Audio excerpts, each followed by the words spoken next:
മലൈക്കോട്ടെ വാലിബൻ നാളെ 25-ാം തീയതി റിലീസ്. രാവിലെ 8 മണിൻ്റെ ഷോന് ഞാൻ ടിക്കറ്റ് എടുത്തിട്ടുണ്ട്. ഒരു അമർ ചിത്രകഥ പോലെ കണ്ടിരിക്കാം, ഒരു മുത്തശ്ശി കഥ പോലെ കണ്ടിരിക്കാം. വമ്പിച്ച ഹൈപ്പ്, 2024 ഏറ്റവും ആൻറ്റിസിപ്പേറ്റഡ് മൂവീസിലൊന്ന്. നേരിലൂടെ മോഹൻലാൽ തിരിച്ചു വന്നെങ്കിലും അതൊരു വൃത്തിയായില്ല. അപ്പോൾ മലൈക്കോട്ടെ വാലിബൻ ഹൈ എക്സ്പെക്റ്റേഷനിലുള്ള പടമാണ്. ബിക്കോസ് വേറൊന്നുമല്ല, LJP ലിജോ ജോസ് പെല്ലിശ്ശേരി, നൻപകൽ നേരത്ത് മയക്കം, ജല്ലിക്കെട്ട്, ഇതുപോലുള്ള തമിഴ് സ്ലാങ്ങുള്ള കുറേ പേരുകൾ. തമിഴ് കൾച്ചറിനോട് ലിജോന് എന്തോ ഒരു വല്ലാത്ത ഇതുണ്ടത്. അതിനുശേഷം ഇപ്പം മലൈക്കോട്ടെ വാലിബൻ, നമ്മൾ വീരപാണ്ഡ്യ കട്ടബൊമ്മൻ എന്നൊക്കെ പറയുന്ന പോലത്തെ ഒരു ഹെവി നെയിം. എന്തായാലും പടം ഫസ്റ്റ് ടീസറും സോങ്ങൊന്നും വലിയ മെച്ചമുണ്ടായിരുന്നില്ല. പക്ഷേ മൂന്നാമത് വന്ന ട്രെയിലറും ഇപ്പോൾ ഇന്ന് വന്ന പ്രീ റിലീസ് ട്രെയിലറും ഭയങ്കരമായൊരു പ്രോമിസ് ഈ പടത്തിനെ കുറിച്ച് എനിക്ക് ഉണ്ടാക്കിയിട്ടുണ്ട്. പേഴ്സണലി ടിക്കറ്റ് എടുത്ത് വെറുതെ ആയില്ല. രാവിലെ 8 മണിക്ക് പോകുന്ന വെറുതെ ആവില്ല എന്നൊരു തോന്നലുണ്ട്. ഫസ്റ്റ് വന്ന ടീസർ ആ തുണി ഇതാക്കുന്നത് വലിയ പോരായിരുന്നു. രണ്ടാമത് വന്ന സോങ്ങും വലിയ പോരായിരുന്നു. മൈ ഒപ്പീനിയനാണ്. തേർഡ് വന്ന ട്രെയിലർ പ്രോമിസിങ് ആയിരുന്നു. ഇന്നൊരു സാധനം വന്ന് ഫ്യൂ അവേഴ്സ് ബാക്ക്, അതും പ്രോമിസിങ് ആണ്. ഒരു അപാരമായൊരു സാധനം. ബാഹുബലിനെ വെല്ലുന്ന കേരളത്തിൻ്റെ ബാഹുബലിക്കുള്ള മറുപടി എന്നൊക്കെ വാഴ്ത്തപ്പെടുന്നുണ്ട് റിലീസിന് മുമ്പേ. പക്ഷേ ഹൈപ്പിനൊത്ത് ഉയരും തന്നെയാണ് കണക്കൂട്ടൽ. പിന്നെ ഇന്ന് വന്നൊരു വാർത്ത എന്താണെന്ന് വെച്ച് കഴിഞ്ഞാൽ അക്കീറോ കുറസോവ എന്ന് പറയുന്നത് ജാപ്പനീസ് ഫിലിം മേക്കറാണ്. ലോക സിനിമാ ചരിത്രത്തിലെ എല്ലാ സിനിമകളും, ലോക സിനിമ, ഹോളിവുഡ്, എല്ലാ വുഡും എടുത്തു കഴിഞ്ഞാൽ വിരലെണ്ണാവുന്ന കുറച്ച് മാസ്റ്റർ ഫിലിം മേക്കേഴ്സിൽ ഒരാളാണ് അക്കീറോ കുറസോവ. മൂപ്പരുടെ യോജിംബോ എന്ന് പറയുന്ന, മൂപ്പര് സാമുറായി ഫിലിംസ്, ഫൈറ്റിംഗ് സാമുറായി ഫിലിംസാണ് കൂടുതൽ എടുത്തിട്ടുള്ളത്. യോജിംബോ എന്ന് ഇൻസ്പയർഡ് ആണ് എന്ന് തുറന്ന് സമ്മതിച്ചിട്ടുണ്ട്. എന്നുവെച്ചാൽ ഈച്ച കോപ്പിയടി അല്ല. അപ്പം നേരിനെ കുറിച്ച് നേരെ റിലീസായി കഴിഞ്ഞപ്പോൾ ഈച്ച കോപ്പിയടി ആണെന്ന് പറഞ്ഞൊരു സംഭവം വന്നിരുന്നു. അതുപോലെയല്ല, ഇത് മുമ്പേ അവർ പറയുന്നുണ്ട് ഇൻസ്പയർഡ് ആണ്. അക്കീറോ കുറസോവൻ്റെ പടങ്ങൾ ഇൻസ്പയർഡ് ആയിട്ട് വേറെ പടങ്ങൾ എടുക്കുന്ന ആദ്യമായിട്ടൊന്നുമല്ല ഇന്ത്യയിലോ ലോകത്തിലോ. കാരണം അമ്മാതിരി വർക്ക്സ്, അയാളാകെ 30 പടങ്ങളെ എടുത്തിട്ടുള്ളൂ. 98 മരിച്ചു. 60s 50s black and white കാലഘട്ടത്തിലും പിന്നീട് കളറിലും പടം വന്നിട്ടുണ്ട്.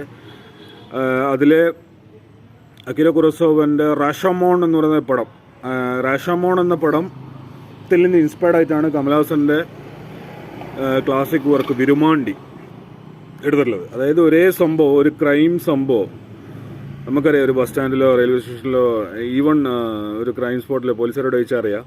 അത് കണ്ട 4 പേര് പറയുന്നത് 4 കഥകളായിരിക്കും. മനസ്സിലായി? ഇപ്പോൾ ഒരു തല്ലോ എന്തെങ്കിലും ഉണ്ടായി, നമ്മളൊരു 10 മിനിറ്റ് കഴിഞ്ഞ് അവിടെ ചെല്ലുമ്പോൾ ബസ് സ്റ്റാൻഡിലൊക്കെ സ്ഥിരം കാഴ്ചയാണ് കേരളത്തിൽ. കുറേ ആൾ വരും, എന്താ പറ്റി. നെഗറ്റീവ് ഭയങ്കര അട്രാക്ഷനാണല്ലോ. അപ്പോൾ നമ്മളിപ്പോൾ എന്താ പറ്റിയെന്ന് പറഞ്ഞ് ചോദിച്ചു പോകുന്ന ആൾ നമ്മളാണെങ്കിൽ അവിടെയുള്ള 2-3 പേര് പറയുന്ന പല കഥകളായിരിക്കും. ഇപ്പോൾ ഒരു ആക്സിഡൻ്റ് ആണെങ്കിൽ അത് ബൈക്കുകാരൻ്റെ തെറ്റാപ്പ, അത് മറ്റേ കാറുകാരൻ്റെ തെറ്റാപ്പ, ബൈക്കുകാരൻ ഇൻഡിക്കേറ്റർ ഇട്ടിനപ്പോൾ, കാറുകാരൻ അയാൾ ഭയങ്കര ഇതായിപ്പോൾ. നമുക്കൊന്നും തിരിയില്ല. ഇതാണ് ഒരേ ഇൻസിഡൻറ്റിൻ്റെ പലതരം ഇൻ്റർപ്രിട്ടേഷൻ. അത് എല്ലാം കോൺട്രഡിക്റ്റിംഗ് ആയിരിക്കും. ഒരാൾ പറയും ബൈക്കുകാരൻ്റെ ഭാഗത്ത് ഒരു തെറ്റുമില്ലാന്ന്, കാറുകാരൻ്റെ ഭാഗത്ത് എല്ലാ തെറ്റുമെന്നും. മറ്റയാൾ പറയും കാറുകാരൻ്റെ ഭാഗത്ത് ഒരു തെറ്റുമില്ല, ബൈക്കുകാരൻ്റെ ഭാഗത്ത്. അപ്പോൾ അത് നമുക്കൊന്നും മനസ്സിലാവില്ല. ഇതാണ് റാഷമോൺ ഇഫക്റ്റ് എന്ന് പറയുന്നിട്ട്. വിരുമാണ്ടിൽ വളരെ ക്ലവറായിട്ട് കമൽഹാസൻ എക്സിക്യൂട്ട് ചെയ്ത ഒരു ബ്രഹ്മാണ്ഡ പടമായിരുന്നു അത്. റാഷമോൺ എന്ന് പറയുന്ന അക്കീറോ കുറസോവൻ്റെ 30 പടങ്ങളിൽ ഒരു പടം.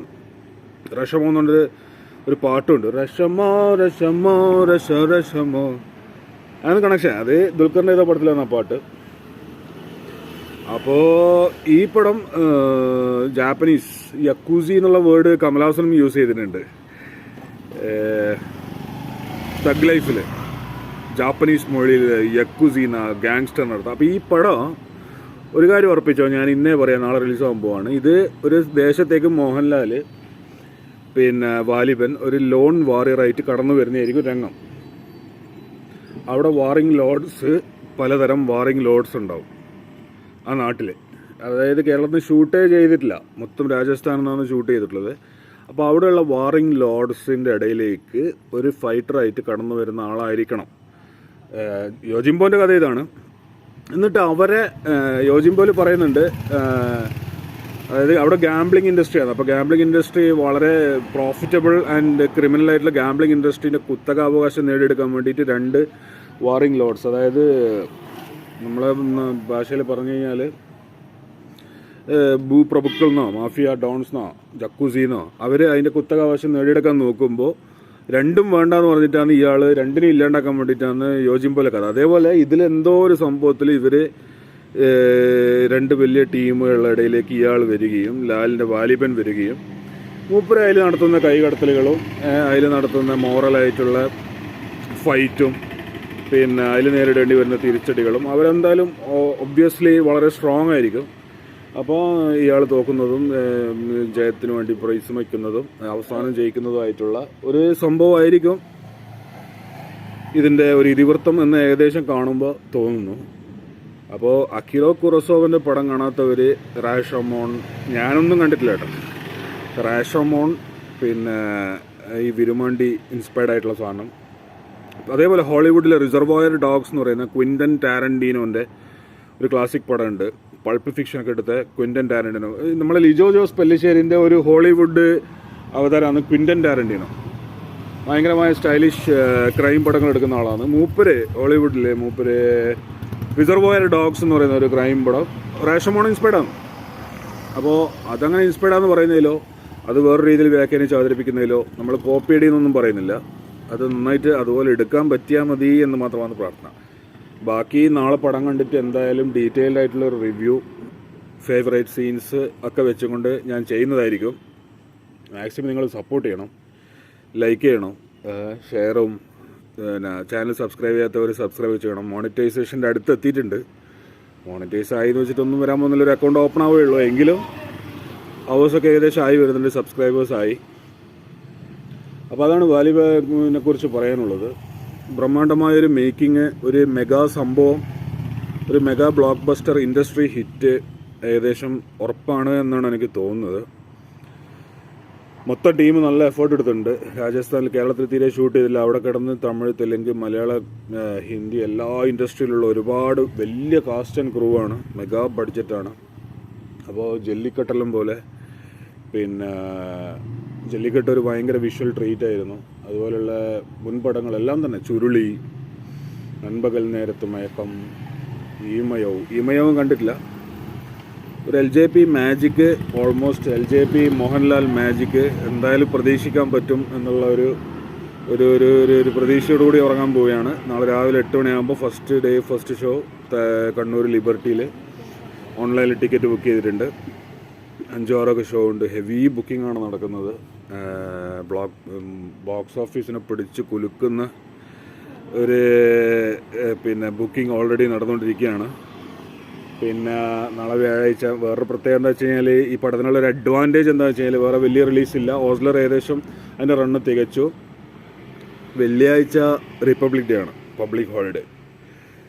അപ്പോൾ ലോങ് വീക്കെൻഡ്, ശനിയാഴ്ച പബ്ലിക് ഹോളിഡേ, ഞായറാഴ്ച പബ്ലിക് ഹോളിഡേ. അപ്പോൾ നാളെ റിലീസ് പ്ലസ് പിന്നെ വെള്ളിയാഴ്ച പബ്ലിക് ഹോളിഡേ, ശനിയാഴ്ച പബ്ലിക് ഹോളിഡേ, ഞായറാഴ്ച പബ്ലിക് ഹോളിഡേ. ഫസ്റ്റ് 4 days കൊണ്ട് ഒരു റെക്കോർഡ് കളക്ഷൻ നേടാനുള്ളൊരു സാധ്യത കാണുന്നുണ്ട്. പിന്നെ വേറെ വലിയ ഈ പടത്തിൻ്റെ ഒരു ഇതെന്ന് വെച്ചാൽ മോഹൻലാൽ അല്ലാതെ വേറെ ആരെയും കാണുന്നില്ല. വേറെ വലിയ സ്റ്റാർസിനെയോ പ്രോമിസിങ് ആയിട്ടുള്ള വേറെ, അതിപ്പം പിന്നെ മയക്കത്തിലും മമ്മൂട്ടി മാത്രമേ ഉള്ളൂ, വേറെ കാര്യമായിട്ട് ആരുമില്ലല്ലോ. അപ്പോൾ അതൊന്നുമല്ല കാര്യം.